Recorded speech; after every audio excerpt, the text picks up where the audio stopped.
महाराष्ट्रासह देशातील अग्रगण्य राजकीय, सांस्कृतिक, क्रीडा, शैक्षणिक, आर्थिक, आध्यात्मिक, सामाजिक व गुन्हेगारी वृत्तांचा आढावा देणारे न्यूज चॅनल म्हणजेच इंडिया स्टार न्यूज लाईव्ह। आम्ही दाखवतो देशातील सत्य परिस्थिती।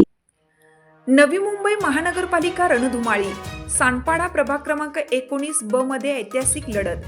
राजश्री येवले यांची अपक्ष उमेदवारी। नवी मुंबई महानगरपालिका निवडणुकीच्या रिंगणात समाजसेविका राजश्री दिलीप येवले या अपक्ष निवडणूक लढवित आहेत। त्यांना राष्ट्रवादी शरद पवार पक्ष पुरस्कृत पाठिंबा मिळाला आहे। महिलांचे प्रश्न, सुरक्षा व सबलीकरण, रोजगार इत्यादी महत्त्वाच्या मुद्द्यांवर निवडणूक लढवित आहेत। त्यांची कडवी झुंज ही निश्चितच इतिहासात नोंद होईल अशी जनतेमध्ये खासगी चर्चा सुरू आहे। त्यांची निशाणी ऑटो रिक्षा आहे। मतदार बंधू भगिनी यांनी विकासासाठी चांगला उमेदवार निवडून द्यावा असे आवाहन त्यांनी मतदारांना केलं।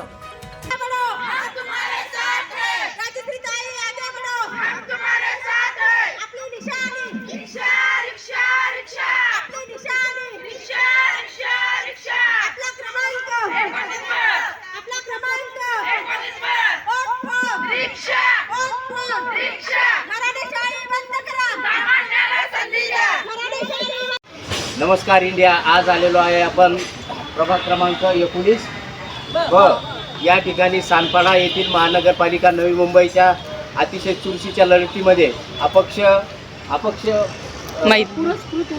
पुरस्कृत उमेदवार म्हणून या शरद पवार पक्षाचे गटाचे जे उमेदवार आहेत ते आपल्याशी संवाद साधणार आहेत। कारण या अतिशय आगळ्या वेगळ्या निवडणुकी जो लोकशाहीचा उत्सव आहे, त्या लोकशाहीच्या उत्सवामध्ये अनेकांना तिकीट दिले जातात, नाकारले जातात, परंतु एक त्यांनी धैर्य आणि हिंमत दाखवलेली आहे निवडणूक लढण्याची। आपण त्याची संवाद साधून सांगणार आहोत। नमस्कार मॅडम, आपलं नाव काय आणि आपण कुठून लढत आहोत? माझं नाव राजश्री दिलीप येवले। मी सांडपाडा प्रभाग क्रमांक 19 मधून ब मध्ये निवडणूक लढत आहे। आपण अपक्ष म्हणून लढवत आहात? हां, मी आधी अपक्ष उमेदवार म्हणूनच लढत होते, पण पवारसाहेबांच्या गटामध्ये पॅनल पूर्ण नसल्यामुळे त्यांच्या पक्षाच्या इथल्या जे वरिष्ठ असतात त्यांचा मला फोन आला आणि त्यांनी मला पुरस्कृत करून घेतलं। त्यामुळे मी त्यांच्या पॅनलमध्ये आहे। माझा महिलांचा प्रचार मी स्वतः करत आहे। आपण आता या नवी मुंबईच्या महानगरपालिकेचं काय विकासासाठी आपण मतदारांना काय सांगणार आहे? आता खरं सांगायचं म्हणजे मी स्वतः एक महिला आहे, मी जॉब करणारी महिला होते। माझ्यावर जे परिस्थिती आली, माझा 31 वर्षाचा मुलगा देवाघरी गेला, तेव्हा हे इथं जे राजकीय लोक होती कोणीसुद्धा मला विचारायला आलं नव्हतं। एवढं TV 9ला माझी न्यूज झाली तरीसुद्धा मला विचारायला कोण आलं नव्हतं। मी अंधारात होते, त्यावेळी मी विचार केला की मी एक नोकरी करणारी महिला असूनसुद्धा मला एवढा त्रास होतो तर सामान्य महिलांना किती त्रास होत असेल।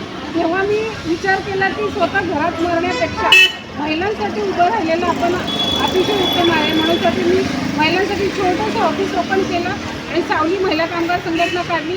त्याच्या माध्यमातून महिलांना प्रशिक्षण देण्याचं काम, महिलांच्या अडीअडचणी जाणून घ्यायचं काम आणि महिलांना हे काय बोलतात, मुंबईमध्ये वावरत असताना मोस्टली गावावरून आलेल्या महिला बाहेर फिरत असतात, कोणाची घरकामं करत असतात, रस्त्यांचं काम करत असतात, तिथं मेडिकलमध्ये गेली असंघटित कामगार संघटना, ह्या असंघटित कामगार असतात किंवा वेगवेगळ्या क्षेत्रामध्ये कामं करत असतात। तेव्हा त्यांना अनेक अडचणी येतात ऑफिसमधून कशामधून, पण त्यांना त्यांच्या सुरक्षिततेसाठी मी एक त्यांचा आधारस्तंभ बनलेली, एक सावली बनलेली आहे आणि मला त्यांच्यासाठी काहीतरी करायचं आहे। मी पण सामान्य घरातली महिला आहे, पण आज मी काय करते माझ्या सगळ्या महिलांना माहीत आहे।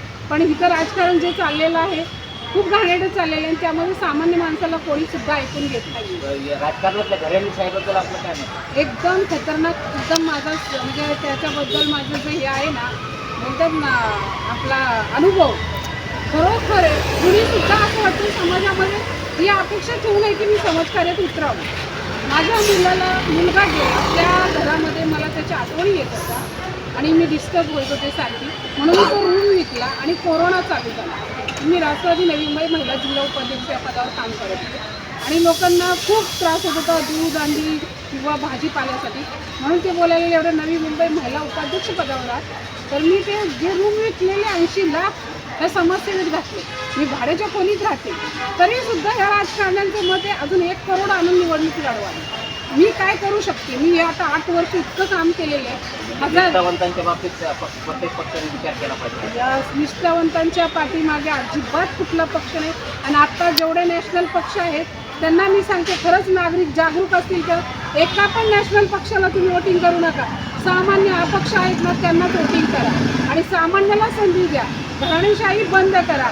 त्या घराणेशाहीमुळं सगळ्या लोकांची वाट लागलेली आहे. म्हणजे जनसामान्यांचं जीवन बोलतात ना, रेल्वेत मुलं स्वतःला संपवत आहेत, कोण कुठे कुणाला संपवत आहे. आणि हे सगळं सरकारमुळं, शासनामुळं, सेंट्रल गव्हर्नमेंट आणि केंद्रातलं गव्हर्नमेंट आणि आता हे नगर परिषद, जिल्हा परिषद सगळी विकलेली, सगळी पैशाखाली विकलेली आहे. अलीकडच्या राजकारणात प्रामाणिक कार्यकर्ता जो काम करतो पक्षामध्ये आणि त्याला योग्य संधी मिळत नसेल तर मग हे राजकीय पक्ष त्यांच्या जीवाचीच खेळण्याची काय महत्व? जीवाशी म्हणजे त्यांना विचारच सुद्धा नाही. आता मी अपक्ष फॉर्म भरला, आज माझा इतका वापर करून त्या लोकांनी घेतला. मोठ्या मिटिंगी असतील, काय असतील, अगदी एकनाथ शिंदे साहेबांपासून की बाबा शासन आपल्या दारी, ताई 2 बसेस घेऊन या, चौगुले साहेब सांगायचे, 4 बसेस घेऊन या, नाटा साहेब सांगायचे, सगळ्या बसेस न्या, महिलांचं सगळं बघा, सगळं करा. ह्यांच्याकडून काय भेटलं? काही सुद्धा नाही. 20,000 भाडं आज 8 वर्ष झालं एक महिला बसली. पण इथं बाहेर उठवणार काय? त्या सामान्य, त्यांच्याकडे एवढा पैसा नाही. आणि तुमच्या खुर्च्या भरायला आम्हीच असतो ना सामान्य, मग आम्ही का नाही निवडणुकीत उतरू शकत? शेवटी मतदारांना काय आवडतं? मी मात्र मतदारांना हे सांगते, मतदार राजा जागरूक आहे. आज मी प्रचार करत आहे. सगळ्यांनी गाड्या रंगवलेत, काय ते LCD काय लावलेत वगैरे वगैरे केले. मी ते करू शकत नाही कारण मी सामान्य महिला आहे. मला कुठल्या पक्षाचा निधी नाही. मी स्वतःच्या जोरावर उभी आहे. त्यामुळं मी माझ्या महिला, ज्या महिलांसाठी मी काम केलेलं आहे इतक्या वर्ष, त्या माझ्या पाठीशी खंबीरपणे उभ्या राहिलेल्या आहेत आणि मी त्यांच्यासाठीच काम करणार आहे. उद्या भविष्यात ह्या सगळ्या महिला भाड्याच्या घरामध्ये राहतात, अशा कामं करतात आणि त्याच्यातून त्यांचा गुजारा करत असतात. तेव्हा त्यांना इथे 11 महिन्याला 10% भाडेवाढ होते, महिलांचं खच्चीकरण होते, घर चालवायचं कसं, त्यांना मला न्याय मिळवून द्यायचा आहे. हेच मी तुम्हाला सांगू इच्छिते. तुम्हाला शुभेच्छा. धन्यवाद. Media star news Mumbai.